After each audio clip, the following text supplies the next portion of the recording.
take things to Singapore. The leaders of North Korea and the U.S. have both departed what was once the media-hyped summit location of the city-state on Tuesday. But the two leaders' meeting is still the hot topic for the day. And our Ji-yoon joins us live from Singapore. So Ji-yoon, how is the world reporting on this? Ji-yoon, like you said, the meeting between the two leaders is still making the headlines around the world. But the international media all have different takes and highlights of the summit.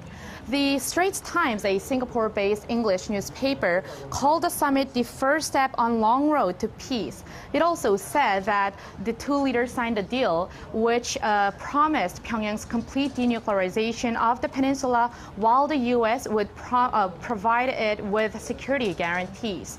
Now, CNN's main story was on Trump's military pullback and how it alarmed its allies, namely South Korea and Japan.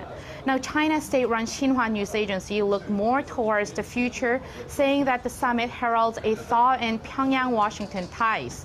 It also contained Beijing's response to the summit, where the state councilor and foreign minister highlighted the significance of the summit, which China had long called for. Japanese media, meanwhile, focused on the abductee issue that has been mentioned at the summit, according to Trump. They expressed hope in resolving the issue and how it is an important matter for Japan's prime minister, who is facing problems in his local politics. Now, the general consensus, though, that from the media seem to have is that although this surely is a step towards a new opening, the joint statement lacks details and has vague wordings.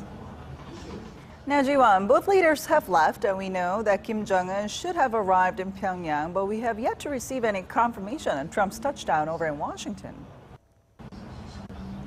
Yes, Ji-yoon. In fact, U.S. President Donald Trump, even before landing in his home country, tweeted about the meeting between him and North Korean leader Kim Jong-un. His tweet reads, "The world has taken a huge step back from potential nuclear catastrophe. No more rocket launches, nuclear testing, or research." He also thanked Chairman Kim, who he called a North Korean leader, saying their day together was historic. And as for the departures, North Korea's Kim Jong-un left Singapore at around 11:20 p.m. yesterday, and he's expected to arrive in North Korea this morning. Meanwhile, U.S. President Donald Trump left about 30 minutes earlier than expected at 6:30 local time on his Air Force One from the Paya Lebar Air Base, just as he came into the city-state. Now, on his plane, Trump talked with South Korean President Jae-in at around 8:20 to share the results of the joint statement with North Korea. He's known to have stopped over at the air bases in Guam and Hawaii to encourage U.S. forces and is expected to arrive at the White House sometime Wednesday morning. Now, you briefly mentioned the joint statement, which is the outcome of this June 12th summit. Can you tell us more about it? Sure. The weeks and months of talks with North Korea and the United States over the issue of denuclearization and the security guarantee came down to that statement. And although it was rather short and simple, it shows the two leaders' strong faith in each other. It states that the two leaders conducted an in-depth and sincere exchange of opinions on the issues related to the establishment of a new Pyongyang-Washington relationship, as well as building a lasting and robust foundation that leads to peace on the Korean peninsula. The major point of this summit was also concisely stipulated. U.S. President Donald Trump committed to providing security guarantees to North Korea, and conversely, North Korean leader Kim Jong-un reaffirmed his unwavering commitment to complete denuclearization of the Korean peninsula, agreeing that the development and improvement in their bilateral ties will contribute to the peace and prosperity of the Korean peninsula and of the world, as well as recognizing that mutual confidence can promote the denuclearization of the peninsula. The two leaders signed on 4 clauses.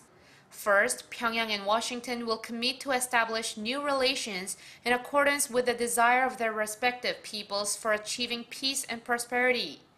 Second, the two sides will join the efforts to build a lasting and stable peace regime on the Korean peninsula. Third, North Korea reaffirms the Panmunjom Declaration signed with South Korea and commits to work toward complete denuclearization of the peninsula.